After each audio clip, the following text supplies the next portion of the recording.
Hi everyone, my name is Monia Ilunga. I am the Community Advocacy Coordinator here at Crystal Stairs. Welcome to our June Lunch and Learn. Today's Lunch and Learn is going to be about the California's budget proposal, what the governor is currently proposing in terms of budget as it relates to the childcare industry. Let's see, just before we begin, we're going to do a quick Zoom housekeeping and have Isaac take over. Isaac, go ahead. Yes, hi, my name is Isaac Cox. I am the External Affairs Coordinator here at Crystal Stairs. We do have interpretations today. You will see a globe icon right there on the screen. You see that on the Zoom bar. You should see a Zoom a global icon saying interpretation. You'll click on that and click on the Spanish to hear from our Spanish interpreter. I'm going to have our Spanish interpreter just repeat that right now, and as soon as he's done, I'm going to open up the interpretation setting and you'll see that globe appear. Javier?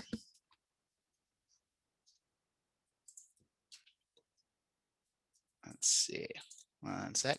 Javier, try to unmute yourself now. Yes, I am in. So good morning, everyone. This is Javier Morrone. I am going to be the interpreter for this session, and welcome everyone. At the bottom of the screen, in a couple of seconds, you're going to see a globe, and you have to click on the globe to be able to select your language, either English or Spanish. And from that point on, you have nothing else to do. Just enjoy, listen, and participate in this great event. Buen día a todos, soy Javier Morrone, soy el intérprete y dentro de unos minutos va a haber un globo, va a aparecer al calce de la pantalla. Pueden apretar en el globo terráqueo y ahí van a tener la opción de elegir inglés o español para poder oír la interpretación en español si lo necesitan. También pueden escribir en el chat sus comentarios en español y hacer comentarios en español si así lo desean. Gracias. Thank you so much, Javier. I'm starting the interpretation setting right now. Awesome. Everyone should see that feature coming up right now.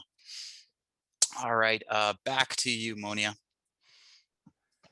Thank you, Isaac and Javier. So before we get started, I'm just going to go ahead and give a quick overview of Community Voices. Community Voices is Crystal Stairs' advocacy program. We've been around for 16 years. We're working on updating the slides. But thus far, we've had over 2,000 advocates participate. We've had over 1,000 advocacy workshop and trainings. We have 250 partnerships. We've also had a meeting with state officials to have ledge visits, to have these discussions about the policies that are put out. Right. This is just some pictures and visuals of what we do here. So the goal for the CV program is to educate, advocate, and empower. We hope to give parents and providers the tools that they need to support and become better advocates for their children. We raise the level of engagement with policymakers and experts in the childcare field, which is why we host. We have ledge visits. We're hosting this Lunch and Learn. And then empower. We encourage advocacy in your own communities. So typically, or what we would like to see happen in the perfect world is whichever information we share here within the CV program, that you go and share it with your communities to make the changes that you want to see within your communities. Here are some accomplishments that we've had in the last few years. Community Voices, Joint Parent Voices, and the EC Coalition to support Strong Start for CalWorks families. It was incorporated into the 2019-2020 budget, and now CalWorks Stage 1 families have 12-month eligibility. Community Voices and statewide partner organization Parent Voices engaged in a 4-year campaign to earn 12-month eligibility for families receiving subsidized childcare. Community Voices joined Crystal Stairs and 40 statewide organizations as part of the ECE Coalition, in which all organizations advocated for the same Billions for Babies budget proposal. And here are some pictures of our members in action.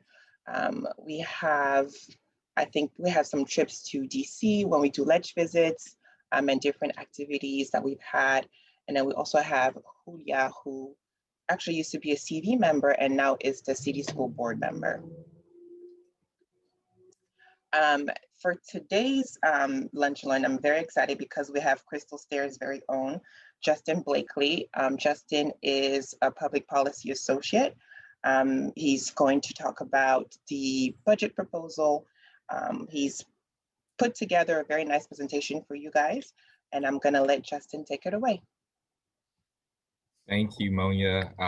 Good afternoon, everyone. I hope everyone is doing well on this Tuesday afternoon. It's so exciting to be back here with Community Voices.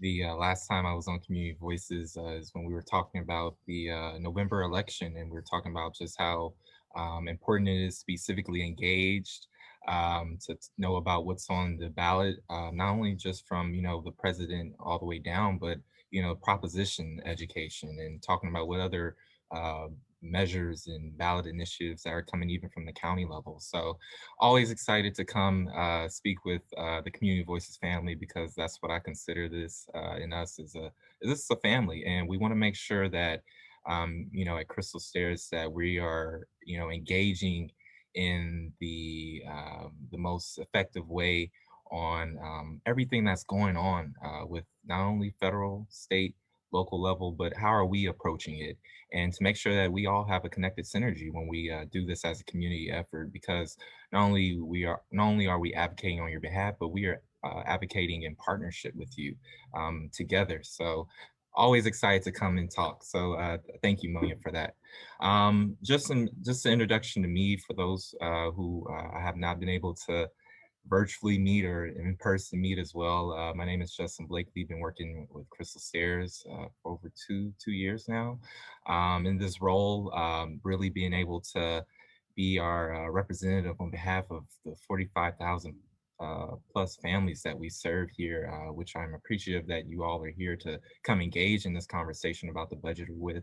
Born and raised in Compton, California, very actively engaged in my community. And, with this work, I don't even call it work necessarily. This is just a part of my passion. So, I mean, I'll be here during the day, but at night, I'm still thinking about what can we be doing to better effectively advocate on behalf of the children, families, and childcare providers in Los Angeles County, and then across the state, and obviously across the nation. Specifically in our Black and Brown communities who are disproportionately impacted by so many societal barriers. Also, just wanted to just highlight a couple of things before we go into the budget. Wanted to add some notes here. So really wanted to tell you guys that, in our work that we've been doing on this policy team is really effectively articulating these arguments we're talking about for rate reform, alleviation of family fees, all these different policies that we'll discuss later, is that we're addressing them with an equity lens. We are continuously saying equity, equity, equity. It's so important, especially as we are still in the midst of the pandemic. COVID-19 has not gone away. As we've been lifted of being able to walk around freely without masks. We still want to be able to make sure that we know that this is still ongoing, and the disproportional impacts to our society are affecting our Black and Brown communities because of the pandemic and much more. So, equity's been at the forefront of how we're addressing these things. And then also, I wanted to just highlight some things that we've been doing in the public policy team here. We aren't just talking just to talk. I mean, we've been in meetings, and I want to make sure I catch everyone. We've had meetings with the office of Governor Gavin Newsom. We've met with the office of Supervisor Janice Hahn, Supervisor Holly J. Mitchell, who is a former CEO here and is the EC champion. The Senate Pro Tem, Tony Atkins, in the legislature in the state Sacramento. We've also had meetings with the Assembly Speaker, Anthony Rendon, Assemblymember Christina Garcia, Assemblymember Blanca Rubio, Assemblymember Autumn Burke, Assemblymember Mike Gibson, Assemblymember Patrick O'Donnell, Senator Sidney Comlager, Senator Connie Leyva, Senator Bob Archuleta, Senator Lena Gonzalez. And I really want to just make sure I elevated all those names because we have been in so many conversations on behalf of our Crystal Stairs family, because we know how important not only is talking about this immediate relief we need from not only COVID-19 and just the exacerbation of the societal barriers that we've been challenged with, but how are we looking at things long term? Because with this surplus of money, again, that we'll discuss, there is a real opportunity for us to not only advocate on what do we need right now, but what does this look like long term, right, for our communities? And that's, again, where we keep continuously focus on equitable solutions to how we are addressing the things in our Black and Brown communities. So I'll just move forward and we'll get into the California budget. So as you see, before we even talk about the budget, we really want to make sure that we all understand the phases of the state budget process. I think that when I first started learning about this whole thing around, the state budget and all these things, I heard words like may revise and, okay, the governor proposed the budget, but then wait, he proposed another one later. And then the state legislature, so the Assembly and the Senate, they proposed something else. I'm like, what's going on? When do we know what the final budget looks like? And so I just think it's really important that we also discuss what this process looks like. And so it's really simple, really easy to follow, but I just want to explain it very briefly as we go into what's on the budget or what's been proposed. So obviously the start of the fiscal year is July 1st, which is rapidly approaching in a couple of days. Where we are at is, well, I'll get to that later. I don't want to jump ahead. And then January 10th is when January 10th of the following year, the governor releases his proposed budget for the next fiscal year. So we are talking about what fiscal year right now? We're talking about 21-22, fiscal year 2021-22, right? This is what we're at the table discussing with our stakeholders, EC advocates, the state legislature, and the governor, right? Now moving forward, after we get this budget passed for this following year, the next year, which is 2022, 2023, the governor will propose his budget by January 10th of 2022. And then the governor then re-releases after he hears the commentary, with the stakeholders, those who are advocates on behalf of the many different industries, stakeholders in California. He then does a May revise, right? And so this is an opportunity for all of us at the table to say, well, no, we need to produce more funds here. We need to make sure this policy is advocated for this year because it's so important. And in between January 10th to June 15th, I would even argue to up until the day the governor has to sign the budget on June 30th.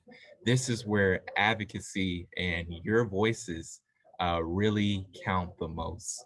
They count year round, obviously, but there's so many things going on where there's opportunities for us to make sure that our voices are heard and we're effectively advocating for what we need in our communities during that time frame, right? And so over the past year, how I mentioned all these different legislators from the county level all the way up into state level and even federal level, we've been having these conversations because we want to make sure that we carry the momentum of all the money that was flowing in from our federal government in support of childcare and early childcare education, that it's properly equitably distributed in our communities, right? And so going forward, so going to June 15th, the legislature must pass a balanced budget, which they did before June 15th. But just as of last night, they passed a tentative budget that essentially the governor and the state legislature, and when I say the state legislature, I'm talking about both the Assembly and the Senate in the state, agreed to on with the governor. And so the governor has, this 29th, he has till tomorrow to make sure that he signs on to this, but it's looking very promising to what we have been given, right? And so just want to highlight on the June 30th, though, which is really important, is that we note that the governor, although has agreed to what he wants to sign, he has the opportunity to, eliminate individual appropriations, add in things or reduce things. And so we always want to make sure that we secure his signature on all the things that we compromised and proposed. So I'll move forward. And just a quick comment, everyone, if you have any questions, we are saving questions till the end. So just go ahead and drop your questions in the chat box. Thank you. Yes, yes, please. We love questions. We love questions. So just an update on the California budget, right?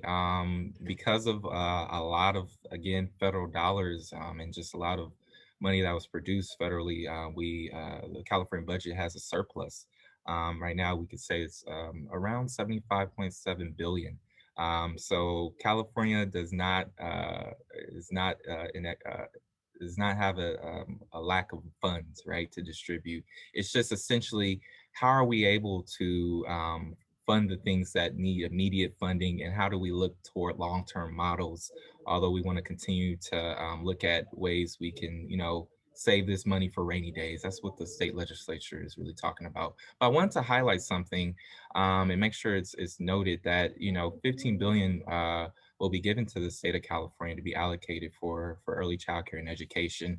And the recommendation by the Biden administration was that they ensure that states, including California, obviously ensures that provider rate reform is a strong priority that is addressed with this money that's being allocated to the state of California for early childcare and education. So I just want to note that.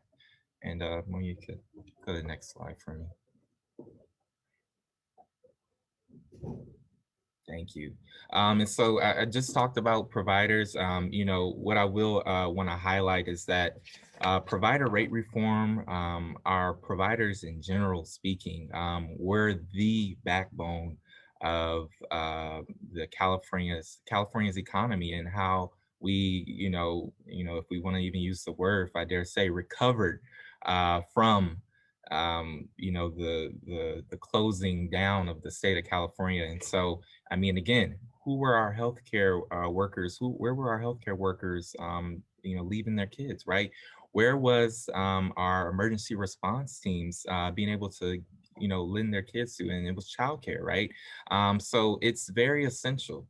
Childcare is so essential that if childcare was not there, a lot of us could not continue to move forward as we kind of, get California out of this pandemic that we're out of or in currently. And so childcare is so essential. Providers and the work that they do is extremely important. And one of the things, this graph shows is that California's minimum wage has increased, right? California's minimum wage has increased since 2015. And at the childcare providers, right, they have not seen an increase since 2015, and which is extremely troubling. As we even talk about, even before the pandemic, the argument can be strongly made that providers were still severely underpaid and not valued to the level that they completely should be, looked into or invested in for. And so we really want to make sure that we kept this as an advocacy point. And although I'll talk about the win that our childcare providers have just gained in the state legislature, but although we have a win in this, there's still a lot of work to be done to make sure that our childcare providers are recognized to the level that they should be, and for the contributions that they have given and sacrificed for to make sure that essential workers can be able to go back into the workforce. So let's go to the next slide. And so, yeah, so this is the win that I want to talk about. The Child Care Provider Union, the Child Care Provider Union reached a tentative agreement Friday with the governor in the state of California. And essentially how we talked about before, this is the first pay increase that our child care providers have seen in 5 years, right? Also new funding for additional provider training. So when we talk about our workforce development, and then also new funding to allow more providers to become licensed. And so the legislature has proposed 1.1 billion to be able to make sure that we are going to be able to see this for our providers by January 2022. So the following year, we'll see this be in full effect. So, you know, as we clap it up, as we're excited about this win, we know that our providers deserve much more. But I will say that the advocacy that you all have done, the advocacy that we have all done as a team is why this happened. I've been in advocacy, I've been to state legislature, I've been doing this work, but it's just really great, really refreshing to see how providers, how our children, our families, everyone at the table, and yes, I love seeing the comments. I know we're all excited about it. And this is because of you all. You know, this, we have to make sure that we educate ourselves, to make sure that we have all the talking points so that we can see results like this. So I speak from passion about it because I am extremely happy for our providers, and they deserve that and much more for the sacrifices they have given to, you know, make sure that our children are cared for, right? So thank you to all our providers. We could keep going forward. And I wanted to say something actually as well on that. I wanted to not, if we could go back to that slide, Monia, I just want to read this excerpt from a op-ed. It'll be very brief, but it really talks about how funding our childcare providers and making sure that they are supported, as well as we talk about the holistic needs of our children and families in Los Angeles County and the communities we serve here at Crystal Stairs, that this is so intertwined, you know, not only from talking about how we are supporting our providers, but how are we ensuring that, you know, our parents are supported, because if there are no providers that are, you know, in the workforce to be able to care for our children, then parents can't go to work, right? And so we're continuously looking at the fact that also providers, they have their families.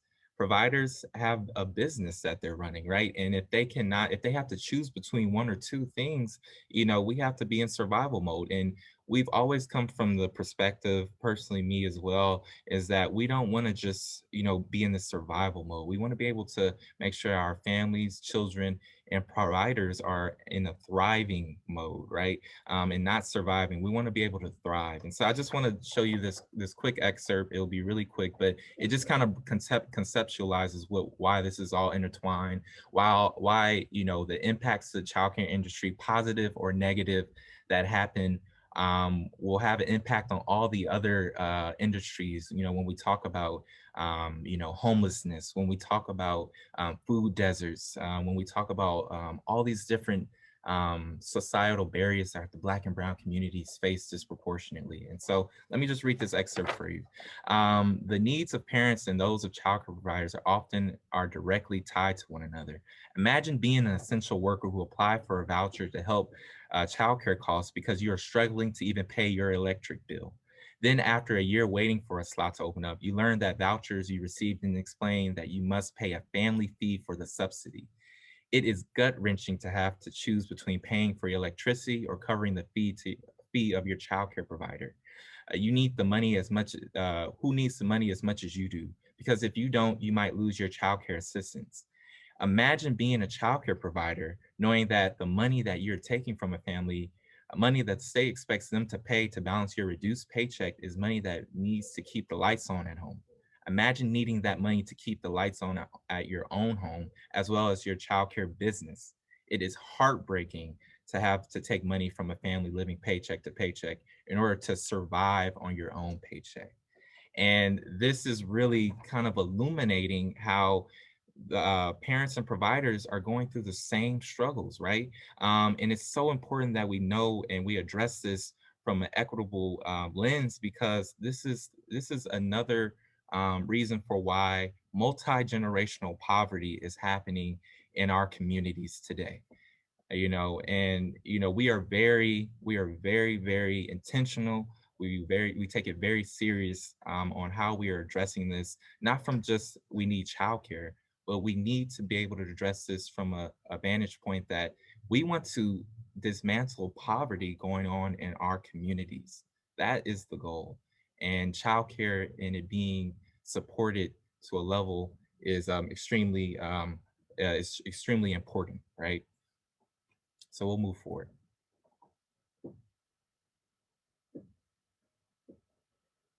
So just to highlight some things, we want to be very visual. We want to make sure that we keep it, as straight to the point as possible. But, in Governor Newsom's May revise, and how I talked about it, if we can all recall the May revise slide or the budget process slide, there was that point, May 14th, where, or on or around May 14th, he proposed his budget in response to what, us as advocates talked about. He proposed 100,000 slots, right? Just to give you just kind of conceptualize that, in LA County, we would take up 75,000 if we could be able to fill our childcare slots that are in need, right? So just to give you some kind of conceptualization, so we said, no, let's continue to advocate for more. And so our state legislature heard us, our assembly members and our senators, and even our governor now that as of last night heard us as well. And now we have 200,000 slots that we are hearing that will definitely get signed on in this budget moving forward next fiscal year. And then what you'll see, and you'll see this example of that. We've had some things that the governor proposed in his May revise that was also agreed upon in the state legislature. And so this just to discuss it briefly, it's to talk about how we want to be able to go from paper, kind of the old school, old fashioned type of way of doing a lot of this work, to bringing things more into the digital world. It's 2021. A lot of us have smartphones, laptops, different ways to be able to connect through technology. So the government, our state government, is really looking to modernize our payment options, direct deposits, so on and so forth. Go ahead.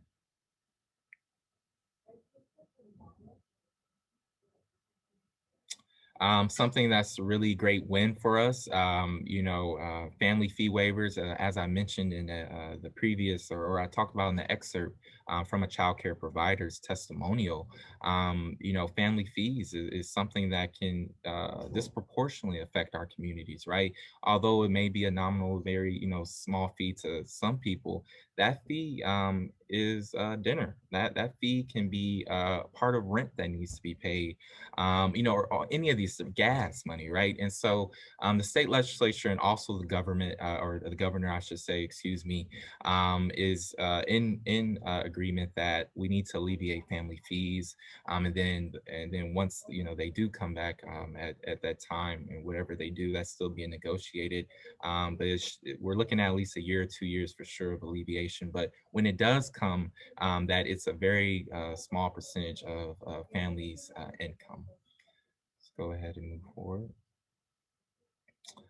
Yeah, and something I just really want to highlight for our R&R resource and referral departments here at Crystal Stairs, we have one of the largest in the county and in the state, is that we have a lot of money that's coming to support the local infrastructure. And this was something that was agreed upon in May. And this is also something obviously agreed upon in June. So we definitely have a lot of strong support for our R&R resource and referral. Again, that's what R&R stands for, agencies.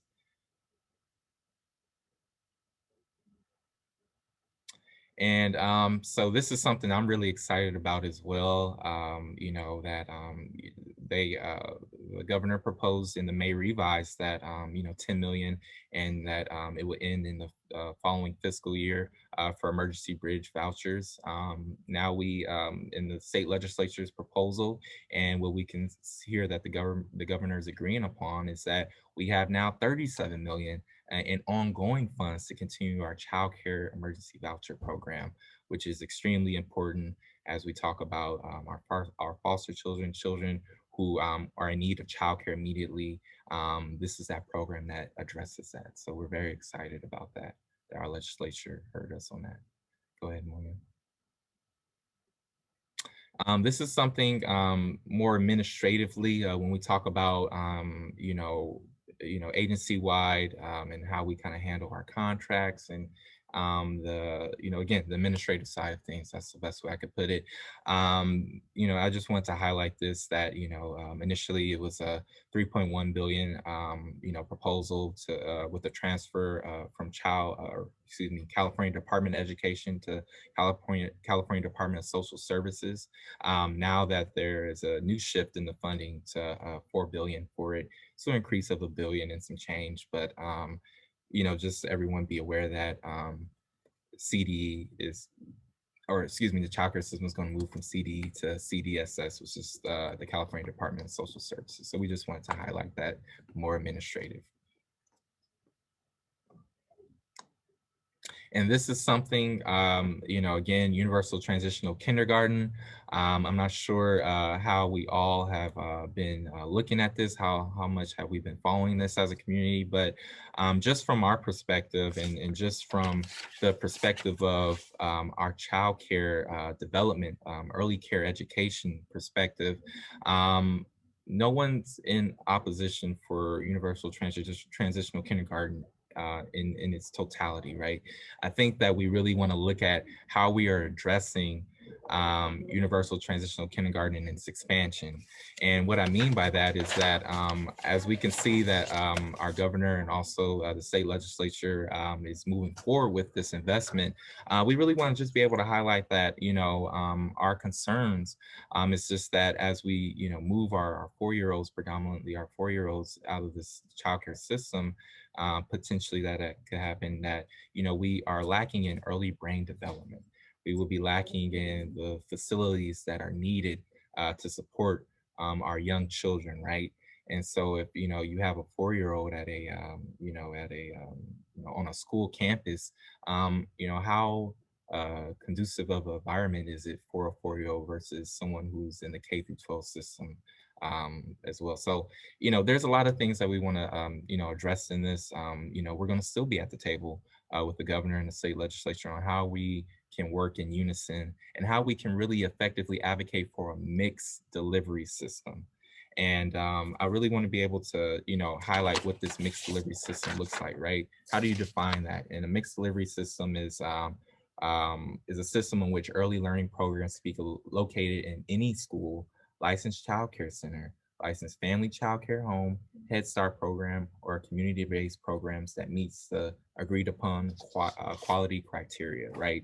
And so we want to be able to look at this from an angle of, let's not invest in universal transitional kindergarten expansion to the point where it is taking away from not only the childcare industry in its totality, but it's also taking away our idea of, we're saying we're supporting our childcare providers, we're supporting their workforce, but we're taking the children who are in most need of their services, right? Of their care.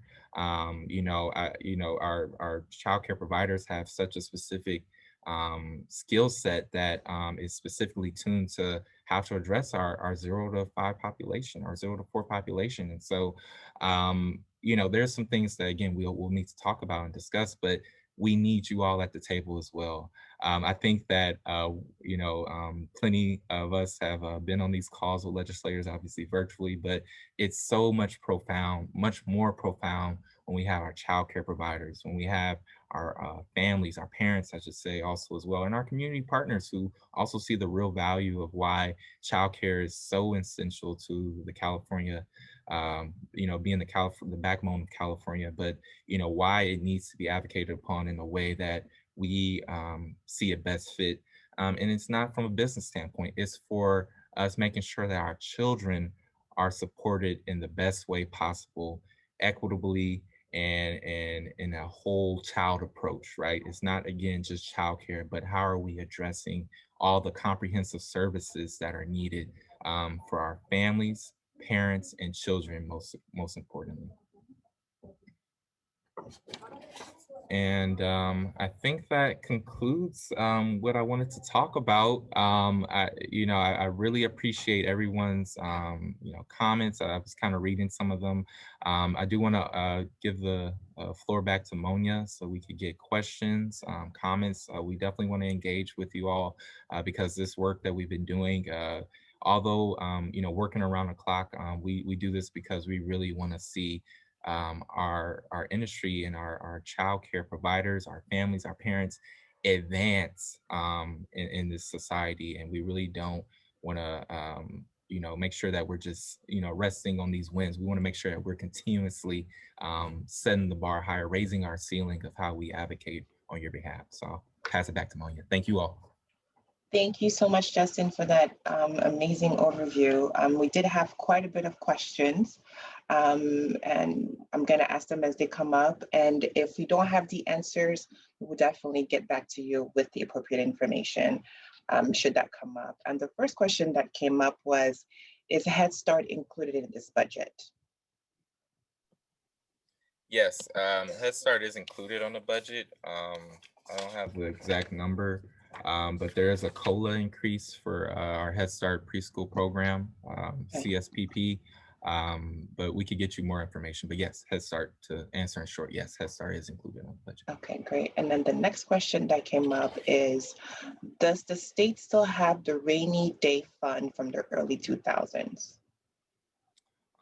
I couldn't answer that directly, but what I will say is that the the governor and the state legislature is in agreement that with the surplus that we do have, that they want to be able to save these funds for a reserve fund for those rainy days. So I don't know if the 2000 funds are still there, but our governor is definitely wanting to be cognizant of saving some of these federal monies that came in for COVID relief for a reserve rainy day fund. Okay. And then you know what, I did actually find the answer to that question. I did look it up, and the proposed budget devotes about 24.4 billion to reserves, including 15.9 billion for the state's rainy day fund for fiscal emergencies. Okay, awesome. Thanks, Isaac. And the next question, let's see. Is reading intervention teachers going to be considered essential again? Since the pandemic, a lot of our kiddos are behind in reading and writing. That one is kind of specific. What do you think, Justin? I'm sorry, could you say the first half of it? Sure. I guess they're asking is if reading intervention teachers are going to be considered essential. Yeah, I couldn't answer that directly, but what I will say is that again, that our legislature, which is really a great sign, is that they really understand that we definitely need to elevate our teachers, elevate our trainings, and how we are addressing the educational gaps that may have been suffered during this distant learning time. So I can't answer it specifically, but I know that there is definitely support to make sure that we are filling those gaps as we move to reopen the schools. Okay, let's see. And then the next question, how will this proposal affect essential workers who need some financial assistance so they can continue to assist and provide for their communities?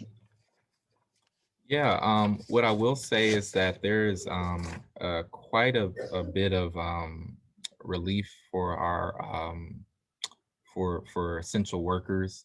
To highlight that, and this is kind of outside of the EC space, but there's stipend programs. There's also a lot of opportunity for what I want to say is, small business opportunities for grants. And, again, there's a moratorium that has been extended for rental property owners. And so there's a lot of different things that are coming out, but, that's as best as I can answer that. Let's see, I'm just going through the chat. Just bear with me. The next question was from Sharima, and I'm sure either one of us can answer that. I think she's referring to trainings for providers, but she said, how do we go about getting additional trainings for the providers? Yeah, and that's a great question. And so in terms of it, so in this next budget, or this budget that's been voted upon, and we're just waiting on our governor to sign on to, there's a lot of funding that's coming into supporting workforce development trainings, and there's a lot of money that's going to be definitely allocated that hasn't been allocated in the past. So you should start to see it in this next year, where you will see a really great emphasis on workforce development. Just personally, just from my vantage point, sitting on the public policy roundtable for childcare and development on the LA County level, it's the #1 priority in the EC space that LA County is looking to address. So there's definitely a lot of support for training from the state and local level as well. So you'll see it soon. There's monies coming for it. Let's see. I think this question was similar as well from Lisa Diggs. That is families. Are you going to provide funding for the childcare licensing for pre-K home childcare providers? And I think you have already. Do you want me to repeat the question? Yeah, it kind of. Yeah. Are you going to provide funding for the childcare licensing for pre-K home childcare providers? Yeah, so there'll be funds that are looking to be distributed that will address that. You know, it's a specific licensing. I would have to kind of get more of what you're referring to exactly, okay. But there is going to be funds coming. Okay, and I'll save this chat so that we can follow up with the people who asked questions that we weren't too sure about. Yes, please. Hi, Monia. Hi, Ileana, go ahead. Hi, I just wanted to interject here for a moment. There's a question that I think is really important. Beatrice just asked it. Hi, everyone. My name is Ileana. I'm the Director of External Affairs. So I just wanted to jump in here. Beatrice asked a great question about the new COVID strain and how it's affecting schools and particularly young children. So I'll go ahead and answer that, Beatrice. The new strain is frightening, especially its direct impact on children. Crystal Stairs, along with all of the providers that are in our service area, we've been very committed to vaccine equity, making sure that our Black and Brown communities are vaccinated. But this new strain is really something to think about. And if you are not vaccinated, this is absolutely another reason to get vaccinated, especially as a provider. And the fact that Black and Brown provider communities in LA County are at the highest risk for getting COVID. This is just another really great reason to get vaccinated. And just so you know, we'll be talking about this hopefully in other lunch and learns, but we really are committed to doing more vaccination efforts in certain geographical areas of LA, but really focusing on Black and Brown communities. So I just wanted to go ahead and answer that question. Thank you, Ileana. Let's see. This next question, are there any plans or discussions to do another round of state grants to small California businesses, but allowing for more sole proprietors to have access to funding? The short answer is yes, there is going to be opportunities for that, yes. Okay.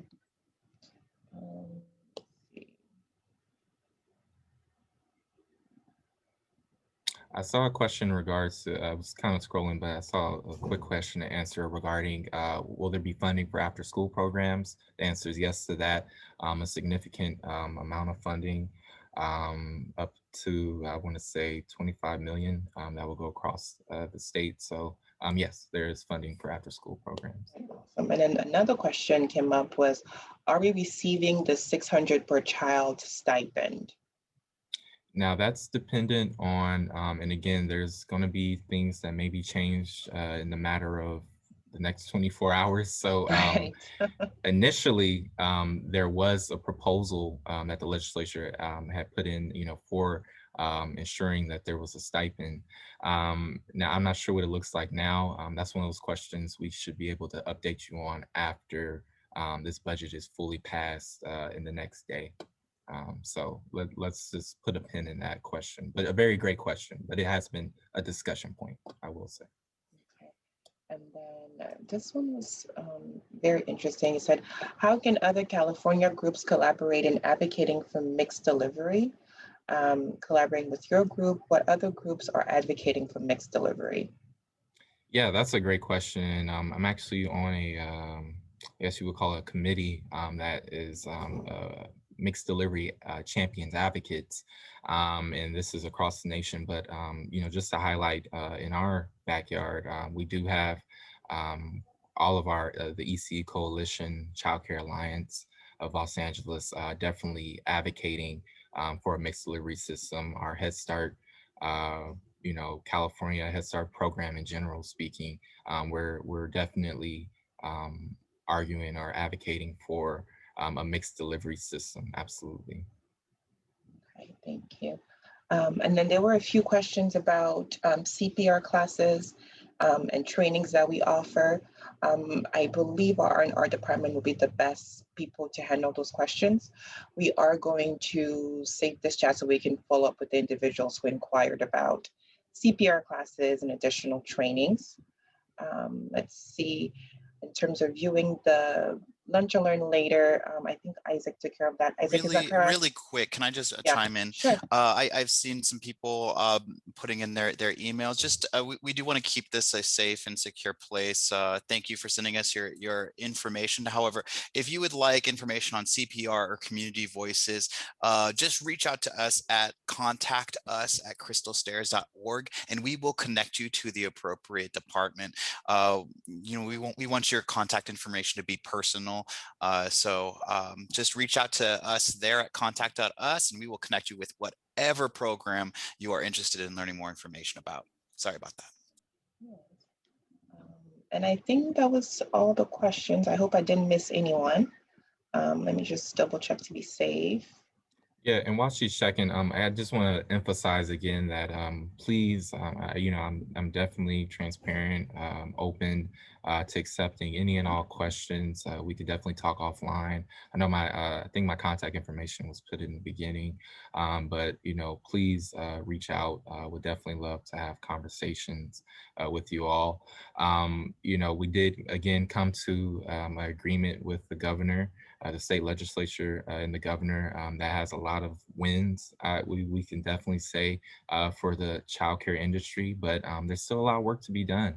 And we just definitely want to make sure that we are working in collaboration and also on your behalf the most effective way. So please, as we continue to have these conversations, that there is opportunity for us to engage in our conversation on the back end. So we are effectively advocating on your behalf. So we're definitely open for it. I'm definitely open to hearing all your comments and concerns. I definitely love and appreciate this dialogue. And I did put back the slide with Justin's contact info for those of you who want to reach out to him directly. And as Isaac mentioned earlier, we are available at that email he provided. I believe it's also in the chat.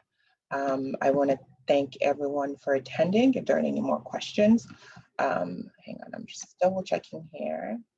Yeah, so thank you everyone for attending. I don't know if Isaac, you wanted to add anything else? Yeah, no, that is about it. I'll just say it again. If any of you are interested in learning more about community voices, if you are providers, and I know you are all interested in our CPR training, we can connect you with the appropriate services. So yes, reach out to us at contactus@crystalstairs.org, and we would be more than happy to support you and connect you. Okay, thank you everyone. Have a good one.